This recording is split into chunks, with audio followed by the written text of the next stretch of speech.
ఈశాన్యమున విషగాలులు పుట్టి అందున కొందరు చచ్చేరు.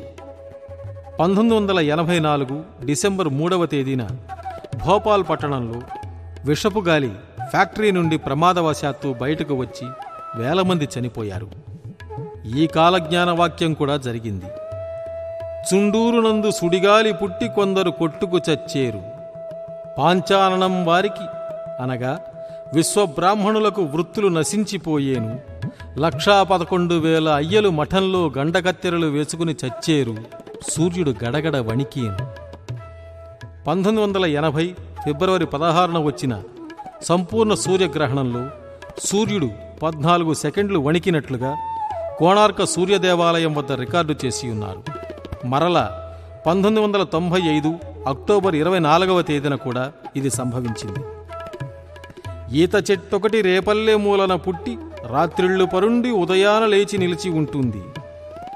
ఇట్లు 8 దినాలు ఉండి కూలిపోతుంది. అది మొదలు దేశాన క్షామం పుట్టేను.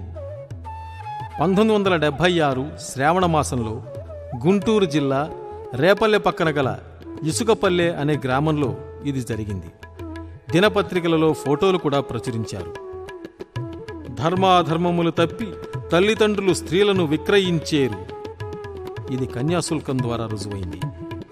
రాజానుమతే ధర్మః అను సూక్తి అంతరించి ప్రజానుమతే రాజః అను ధర్మము వచ్చేను. అనగా రాచరికాలు నశించి ప్రజాప్రభుత్వాలు వస్తాయి అని అర్థము. ఈనాడు ప్రజలే తమను పాలించే వారిని ఎన్నుకోగలుగుతున్నారు.